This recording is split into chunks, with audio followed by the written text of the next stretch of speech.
एक बड़ी खबर आ रही है बिहार के राजनीतिक गलियारे से। आपको बता दें इस वक्त की बड़ी खबर, जहां दिलीप जायसवाल ने इस्तीफा दे दिया है। भूमि एवं राजस्व सुधार मंत्री दिलीप जायसवाल ने इस्तीफा दे दिया है। तो आपको इस वक्त की सबसे बड़ी खबर बता रहे हैं बिहार के राजनीतिक गलियारे से, जहां दिलीप जायसवाल ने इस्तीफा दे दिया है। कुछ ही देर पहले दिलीप जायसवाल से हमारे संवाददाता ने बातचीत भी की थी, उसमें उन्होंने बताया कि वो इस्तीफा देने वाले हैं। भूमि एवं राजस्व सुधार मंत्री हैं दिलीप जायसवाल, जिन्होंने इस्तीफा दे दिया है। और इस पूरी खबर पर ज्यादा जानकारी के साथ न्यूज 18 संवाददाता शैलेंद्र हमारे साथ जुड़ चुके हैं। शैलेंद्र, क्या जानकारी मिल पा रही है? दिलीप जायसवाल ने इस्तीफा दे दिया।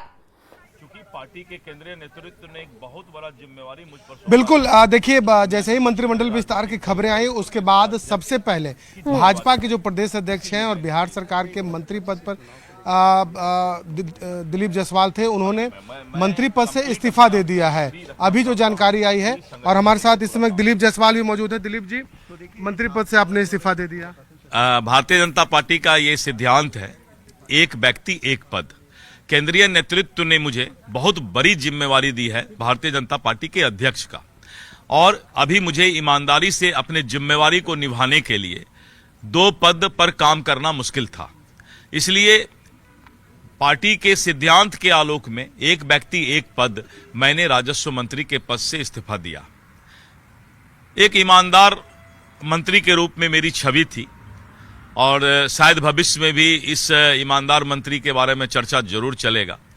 लेकिन राजस्व विभाग में जिस तरह हमने सर्वे का काम शुरू किया था, और पूरे बिहार के अंदर सर्वे को लेकर के उथल पुथल हो गया था, और बहुत ही जिम्मेवारी से हमने इस सर्वे के काम को शुरू भी रखा, और जनता के दिक्कत को सामना नहीं करना पड़े, इसके लिए मैंने सार्थक प्रयास किया।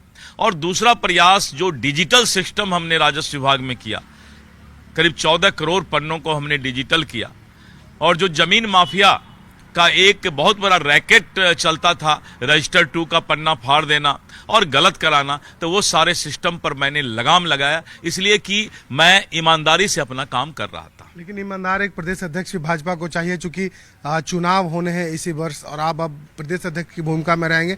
मंत्री पद से आपने इस्तीफा दे दिया। हाँ, प्रदेश अध्यक्ष की भूमिका बहुत बड़ी भूमिका होती है, उसके सामने मंत्री पद का कोई महत्व नहीं होता है। तो मैं तो केंद्रीय नेतृत्व के प्रति आभार व्यक्त करता हूँ कि आपने मुझे बहुत बड़ी अभिभावक की जिम्मेवारी दी है। लगता है कि अब जब आपने इस्तीफा दिया तो जो मंत्रिमंडल विस्तार की जो सुगबुगाहट है अभी तेज हो जाएगी, और बजट सत्र के पहले आप लोग विस्तार करने में सफल। देखिए, ये माननीय मुख्यमंत्री महोदय का ये है, विशेषाधिकार है।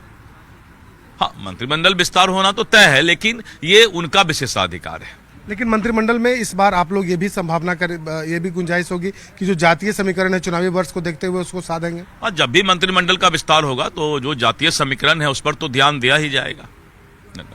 तो बिल्कुल, देखिए, साफ तौर पर दिलीप जायसवाल का भी कहना है कि जो जातीय समीकरण है उसे साधने की जरूरत होगी। और फिलहाल जो जानकारी है उसके अनुसार दिलीप जायसवाल ने मंत्री पद से इस्तीफा दे दिया है। उन्होंने अपना इस्तीफा मुख्यमंत्री नीतीश कुमार को भेज दिया है, और अब वो भाजपा के सिर्फ प्रदेश अध्यक्ष हैं, बिहार सरकार के मंत्री नहीं हैं। लेकिन उन्होंने इस बात की चर्चा जरूर की है कि किस तरीके से ईमानदारी से उन्होंने भूमि राजस्व विभाग के मंत्री का कार्यभार संभाला। और देखिए, सम्राट चौधरी पहुंच चुके हैं। सम्राट चौधरी मुख्यमंत्री नीतीश कुमार से मिलने गए थे, और अब सम्राट चौधरी यहाँ आ गए हैं अपने आवास पर, जहाँ बैठक होगी। उम्मीद है कि चीजें यही तय होनी है। और देखिए, सम्राट चौधरी इस वक्त अपने आवास में जाते हुए, सम्राट चौधरी यहाँ मुख्यमंत्री से मिलने गए थे। मुख्यमंत्री आवास, हालांकि उन्होंने मीडिया से कोई बात नहीं की, लेकिन ये माना जा रहा है कि जो मंत्रिमंडल विस्तार के लिए जो चीजें तय करनी थी वो चीजें लगभग तय हो चुकी हैं। क्योंकि इन्हीं बातों पर चर्चा करने के लिए मुख्यमंत्री आवास सम्राट चौधरी गए थे, और फिलहाल सम्राट चौधरी मुख्यमंत्री से मिलकर पहुंच चुके हैं अपने आवास में। और यहाँ कुछ ही देर में बैठक भी शुरू होगी। प्रदेश अध्यक्ष दिलीप जायसवाल यहाँ पहुंच चुके हैं। उसके अलावा पार्टी के जो अन्य जो बड़े चेहरे हैं, जो बड़े नेता हैं, वो यहाँ पर पहुंचने वाले हैं। बिहार सरकार के कोटे के भाजपा कोटे के जो मंत्री हैं, इस बैठक में कौन-कौन से नेता शामिल होंगे, क्या जानकारी है? फिलहाल सम्राट चौधरी के घर पर कौन-कौन नेता फिलहाल अभी पहुंच चुके हैं? देखिए, सम्राट चौधरी के घर पर नेताओं के आने का सिलसिला भी शुरू हो चुका है। पार्टी के जो सीनियर लीडर हैं वो तमाम लोग यहाँ पर पहुंचेंगे। जो बिहार सरकार के मंत्री हैं बीजेपी कोटे के वो भी पहुंचेंगे। प्रदेश अध्यक्ष दिलीप जायसवाल पहले ही यहाँ पहुंच चुके हैं, क्योंकि बैठक के पहले जो रणनीति तैयार करनी है वो रणनीति यहाँ पर तैयार की जा रही है। और अभी अभी दिलीप जायसवाल ने भी यह साफ कर दिया कि उन्होंने मुख्यमंत्री नीतीश कुमार को अपना इस्तीफा भेज दिया है। मतलब अब कुछ ही समय बाकी है जब राजभवन से इसकी औपचारिक घोषणा कर दी जाएगी मंत्रिमंडल विस्तार की।